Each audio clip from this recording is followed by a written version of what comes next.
Welcome to the Next Level Life podcast with Christine Corcoran. This podcast is made for the powerhouse businesswomen who are ready to ignite their fullest potential. This is where we will dive deep into the mindset breakthroughs and sprinkle in some kick up the butt motivation so you can scale your business with confidence and clarity. Whether you're craving more income, impact, or inspiration, this podcast will be your ultimate resource for all things next level. Listen in as we have authentic conversations with game-changing female entrepreneurs as we reveal the secrets on what it takes to rise and thrive. So go ahead, ignite your inner fire, and let's get you taking massive aligned action. Are you ready to elevate? Let's go. Welcome back to the podcast.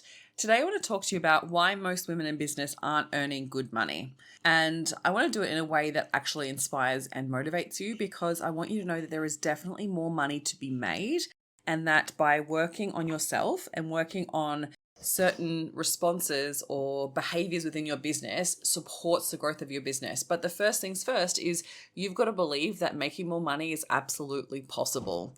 We can get caught up in so many stories around our worth or around what we believe we deserve, or stories around our family and friends, or if we hold on to stories around what we've only been able to earn in the past, then we will absolutely cap ourselves of what we're capable of.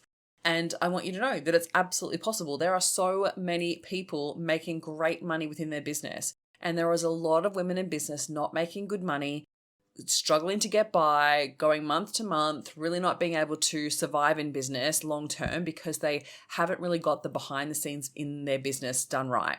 And so you might have gotten into business because you love what you do, you're passionate about what you do, maybe you want to make an impact, maybe you just want to have the flexibility to be able to have your own business and do what you want to do on your terms, run your own schedule, or maybe you want to have a freedom-based business where you're living a bigger life and allow that money will give you the freedom to be able to have those extra choices and options. Whatever it is for you, you do not have to justify. For one, you do not have to justify why you want to earn more money.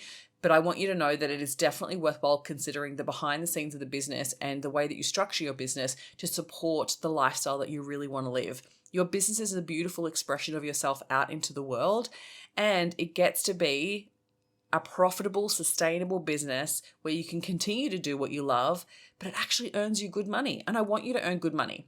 And it's so interesting because I was following this person online a little while ago, and she started talking about how she hated how coaches were talking about hitting 10K months. And I was like following along, just kind of like checking out, seeing what it is that she said, because I was like, I used to be triggered by that. I used to be triggered by people and coaches talking about how much money they were making. But when I really think about it, and the reason why I've started using the 10K months within some of my messaging is because the 10K months should be the minimum. I honestly believe this. Once you remove tax, once you remove all of your expenses, you're not left with much under 10K a month. And that means that sometimes it's better to go get a job. You're probably going to have more money left over. So you should want to be earning 10K months in order for you to continue to thrive in business. So 10K months really should be the minimum, the bare minimum. And then wanting to go above and beyond that is awesome. And if you want that, that's amazing, right? So I got to 10K months, created consistent 10K months within my business. It felt pretty good, but again, it wasn't excess money. It wasn't like I was making heaps of money. And even though it sounds like a lot, by the time you take out tax and by the time you take out GST, by the time you take out all the expenses for you to continue to run your business, there really wasn't a lot left over for me to continue to thrive. So I was like, okay, I'm going to work on 15K months. I started working on 15K months, started hitting 15K, and then started hitting 20K months. And once I hit 20K months, then I was like, this is good. Now I feel like I've got excess cash. I've got money to utilize in different ways that I want to utilize it. I can use it to travel. I can use it to invest back into my business, invest back into myself. And that's when it started to feel really good. And then it became the norm. And then I was like, amazing. So now I can go to 25K, and I've been hitting 25K, and now I want to work towards 30K and 50K months and 100K launches. But if the money conversation triggers you right from the get-go, that's your first place to start. Because if it is triggering you like that, one, you want to unpack why that is. Is it because you don't believe it's possible for you? Because it absolutely freaking is.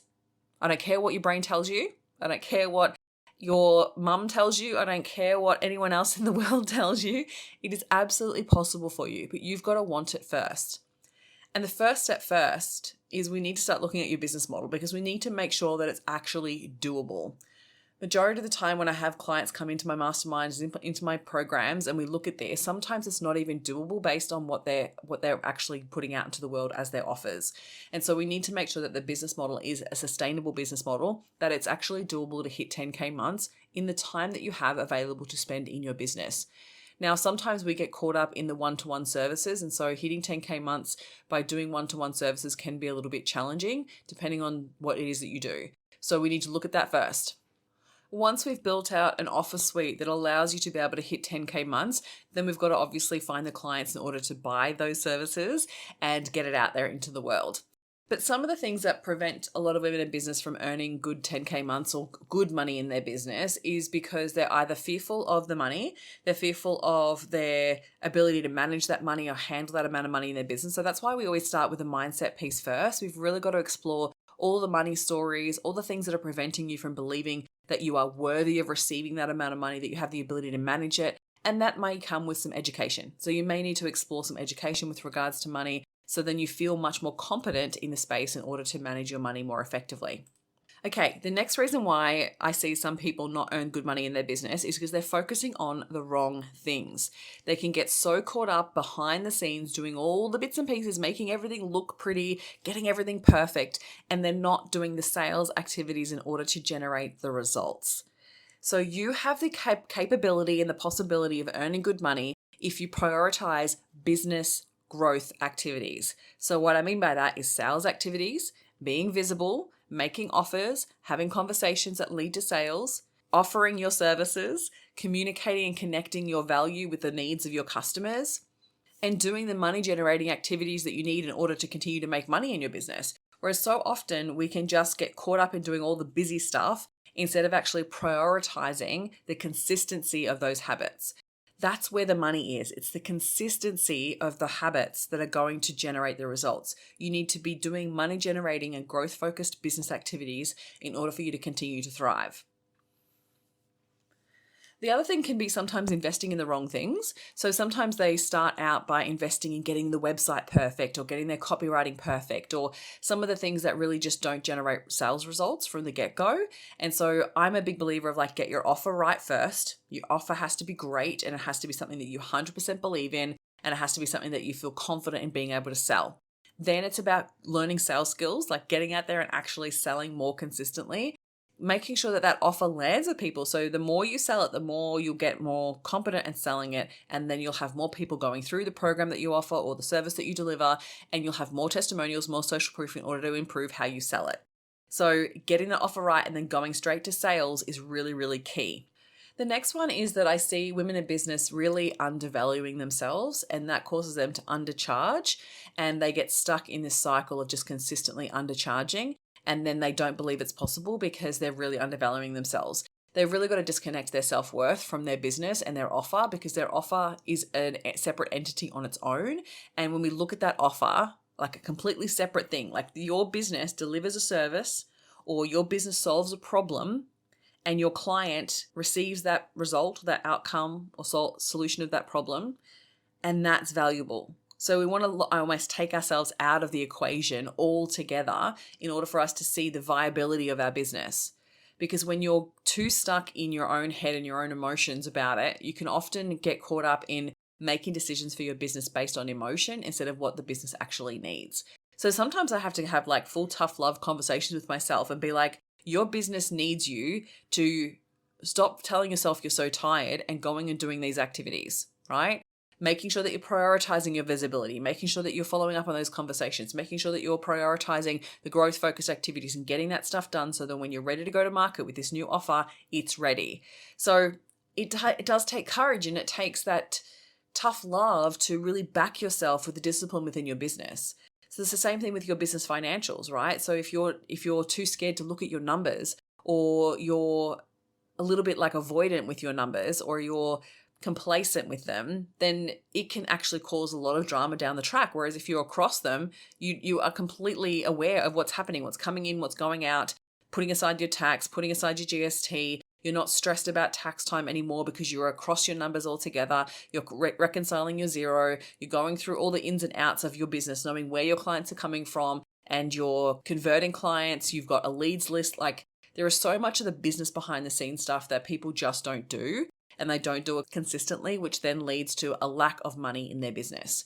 So you have an incredible skill that you deliver, right? You have something that you're really passionate about, and you have a business. And for your business to thrive, it needs certain things to continue to happen consistently, right? Sometimes we need to look at it separately and go, what does the business need in order to thrive? And there are certain activities, and like money generating activities, that need to be done on a consistent basis in order for that business to continue to thrive. And they're simple things, right? But we just don't do them consistently. And it's really getting clear on like I need to be attracting leads, I need to be bringing leads into the business, I need to be nurturing them, I need to be converting them, and then I need to be creating advocates out of them. So often we can get caught up in our emotions and just not take the action that needs to happen. And so what I like to do there is actually practice neutrality. Like there's certain things that I have to do in my business that even though I don't really want to, even though it's not fun, like I don't love sitting there and looking at all the data in my business. Like I remember going through a Facebook ads report with my OBM the other day and I'm like, oh my God, this hurts my brain. I don't love doing it. I was like, just tell me what's working and what's not working so we can fix it.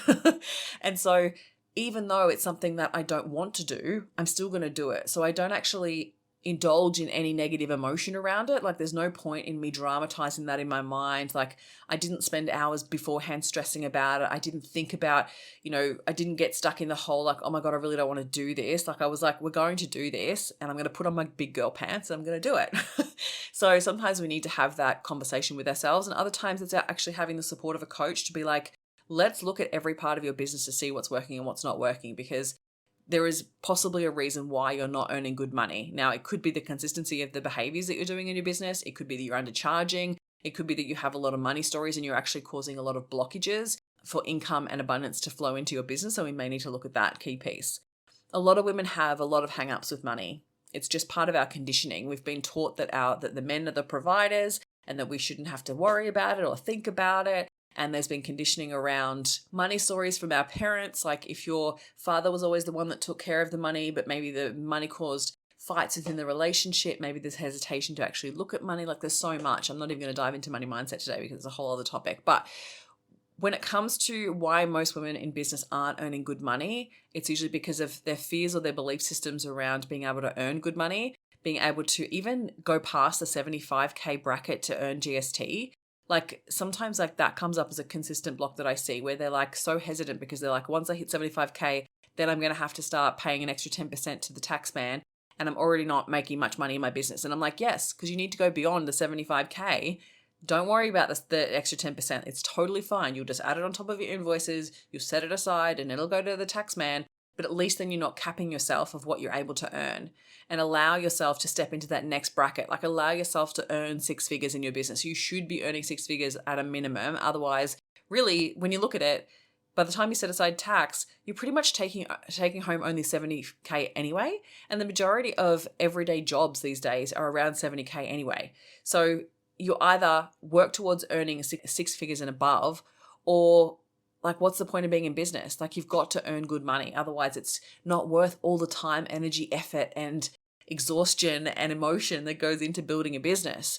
So I want you to earn really good money. That's why I'm so passionate about it. That's why I want to teach sales. That's why I teach money mindset. That's why I support you in being able to overcome all the fears and doubts and everything so you can be successful in your business. So from this episode, what I would love for you to do is unpack why you believe you're not earning good money in your business. And I want you to look at the facts first. What are you doing in your business, and what sales generating activities and money generating activities are you doing and not doing in your business? I would start there, because if you are not doing those consistently, you need to build that consistency into your business to start seeing the results so we have the data to be able to tell us what's working and what's not working.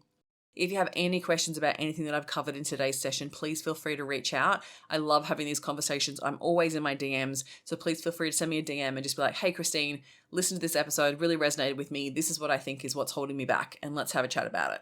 All right, lovely. Enjoy the rest of your day, and I'll chat to you soon. Thank you for listening, and if you've found any value out of this episode, make sure you hit the follow button so you get access to the episodes as soon as they are live, and make sure you come hang out with me on Instagram. You can find me at ChristineCorcoran_coach. Have an incredible week.